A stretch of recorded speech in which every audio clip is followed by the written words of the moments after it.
Let's continue.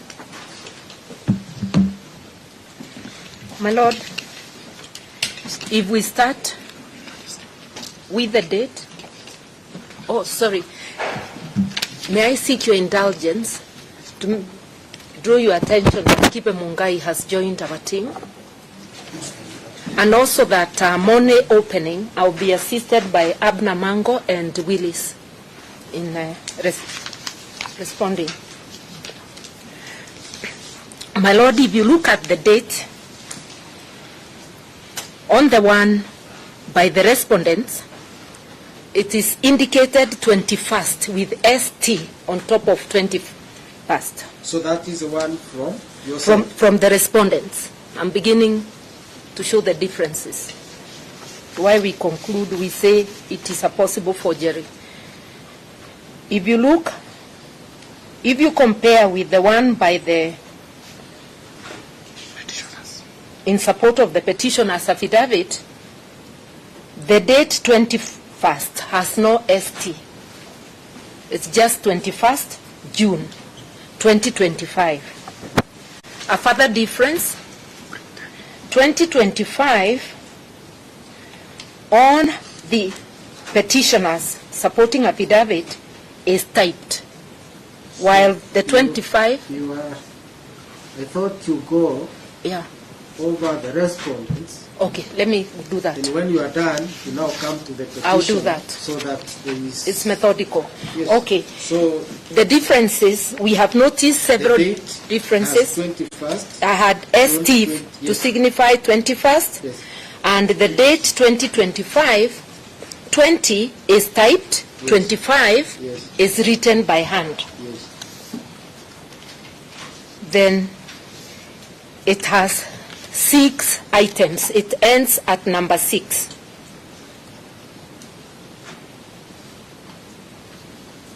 Yes. Then it has the name of a witness, Jane Jango.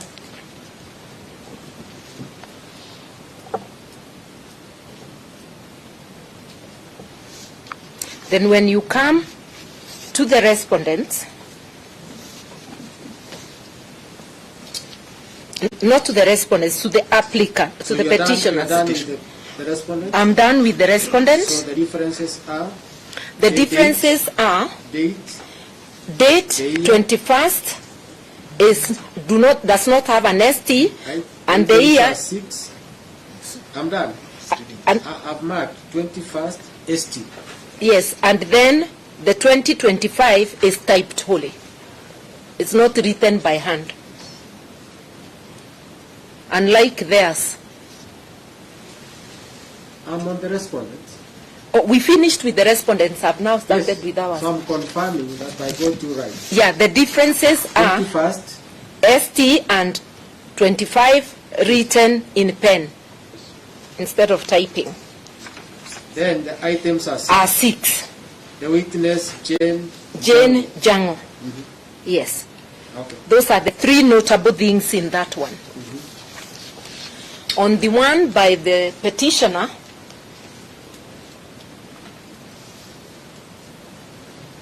yes. The date does not have ST, and I've just noticed one more issue, but I'll mention it. Doesn't have ST, and 2025 is wholly typed, not written by hand. And this particular, if you allow me to point a difference I didn't point on the other. No, let's go. All of it, yeah. No, let's go the way you went. Okay, and then I come back. Then you now come highlight back. The one you think is outstanding. Inventory of items above the date taken. Mm-hmm. Inventory of items taken. Mm-hmm. It says ceased from inventory of items taken, stroke ceased for the purpose of investigations. Yes. Note that one. I'll come back to show a difference somewhere else. Then we go to the items. My Lord, this one has 7 items. That is the petitioners. And there is overwriting on the item numbers.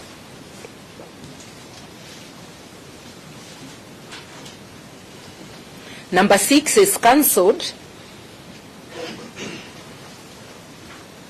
because number 5 appears to continue up to number 6, so it's cancelled. Number 7 is cancelled. Number 6 is cancelled. Number 7, item. The numbering. The numbering. You can see a cancellation on the letter 6 and then an imposed writing on the number below to be 6.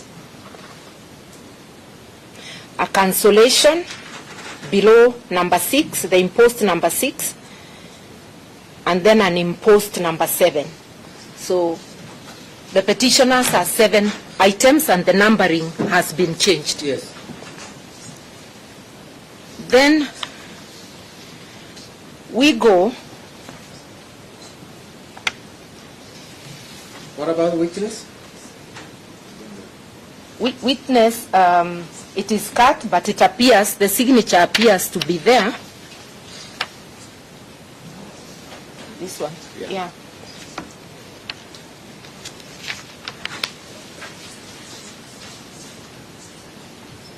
Signature. But there is still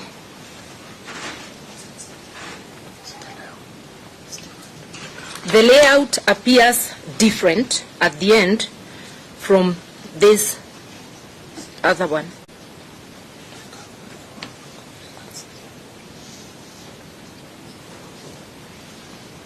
Where is it?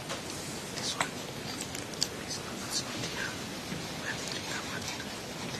And it has the following words after number 7.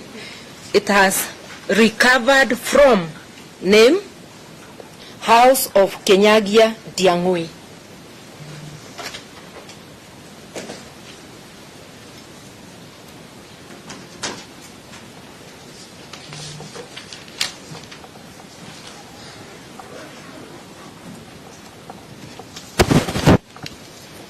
You can see House of Kinyagia, Ndiangui.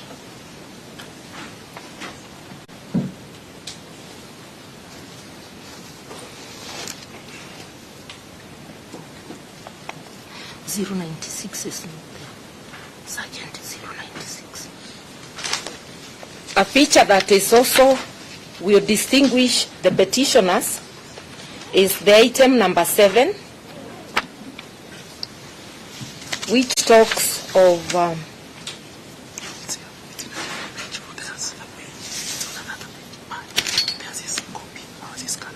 okay. Item number 7, the difference is actually not the writings, is that on our annexure, the petitioner's annexure, item number 7 is on page 1.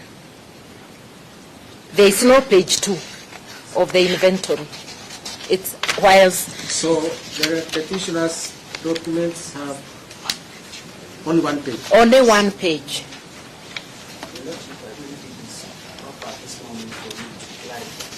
No?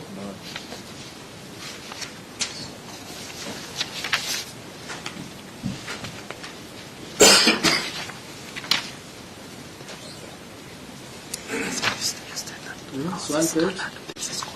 Whereas the respondents is 2 pages. You see that number 7 is on page 2. Ours, it's all on 1 page. You will also notice. Oh, this is the time. Yeah.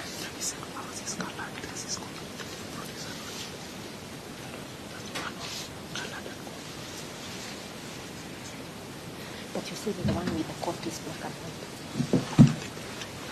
Yeah, we can leave it for now. So what we are saying... Can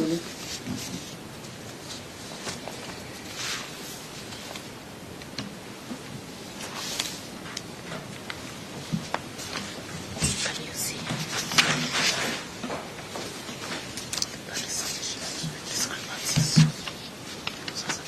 No, but... Oh, yeah. So we do not have the signature of Oyala. Yes.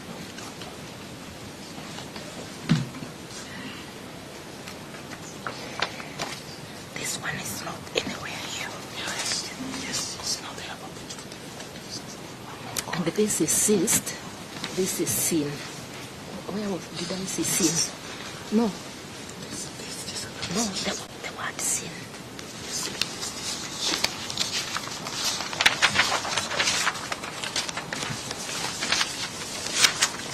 This seen. This is seen. It also has the word seen. This one. No. Yes. This.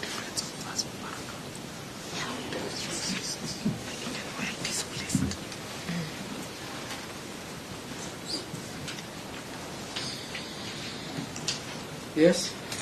The last distinction between the two I would like to point out now is on the respondents. On the respondents, if you look at below the Directorate of Criminal Investigations, it is inventory of items taken, seized from the suspect, seen for the purpose of investigation. Now, if you look at the petitioners, The words inventory appear at the top. the word that is not similar in both is the word sin, as in sin of crime. Whereas the respondents, one, in that heading, has the word sin, and these are typed. The word sin does not appear on the copy of the supporting affidavit of the petitioners. Yeah. I'm not a document examiner, but even the writings appear different. So with respect, we suspect that the exhibits annexed to the replying affidavit of the respondent, Koplo Itegi, are a forgery.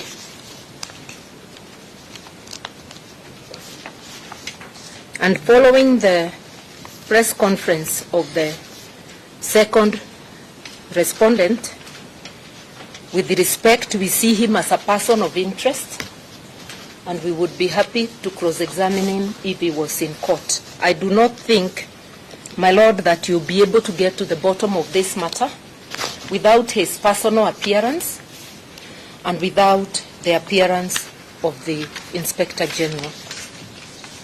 Apart from the need to comply with court orders, law enforcers cannot become lawbreakers and fail to comply with court orders. As I yield to my colleagues, my Lord,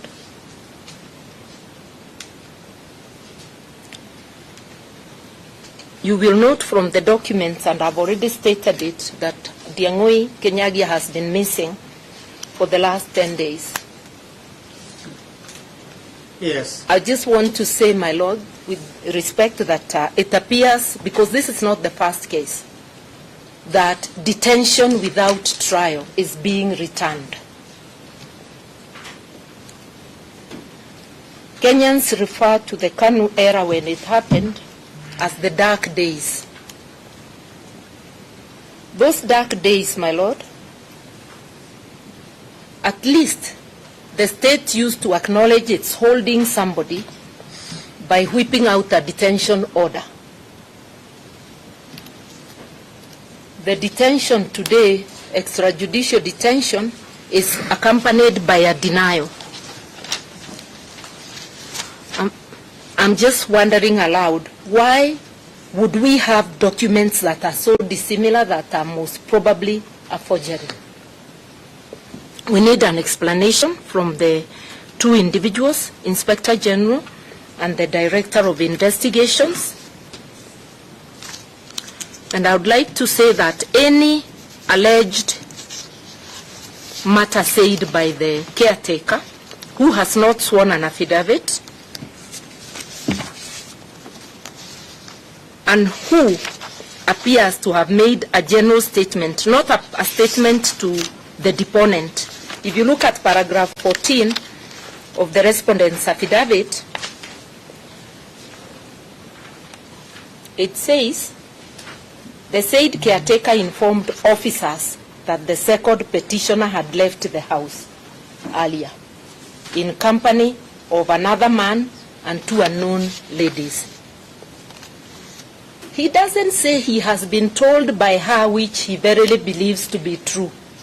It's a marketplace statement.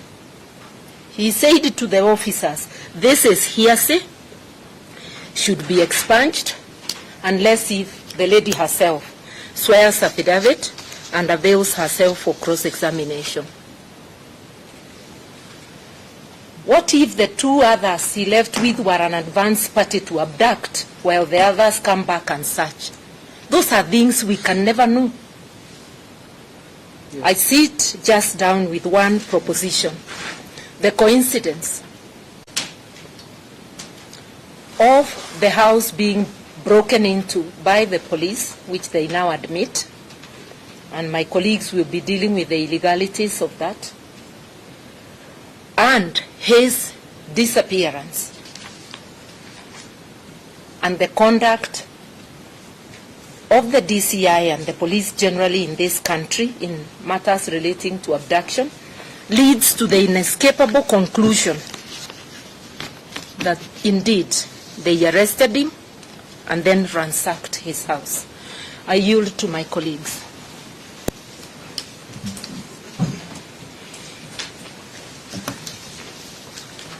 Lord, very briefly.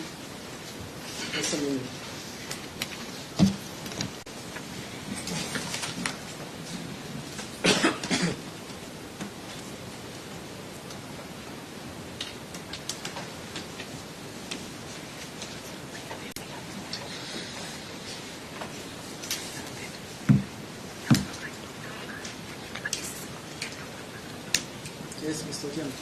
No, I start from the point that I assume that the respondents recognize that we are in a country operating under the rule of law. And if they accept that fact, then a competent court having made an order, I've never seen orders that are so express and explicit like this one, directing the IG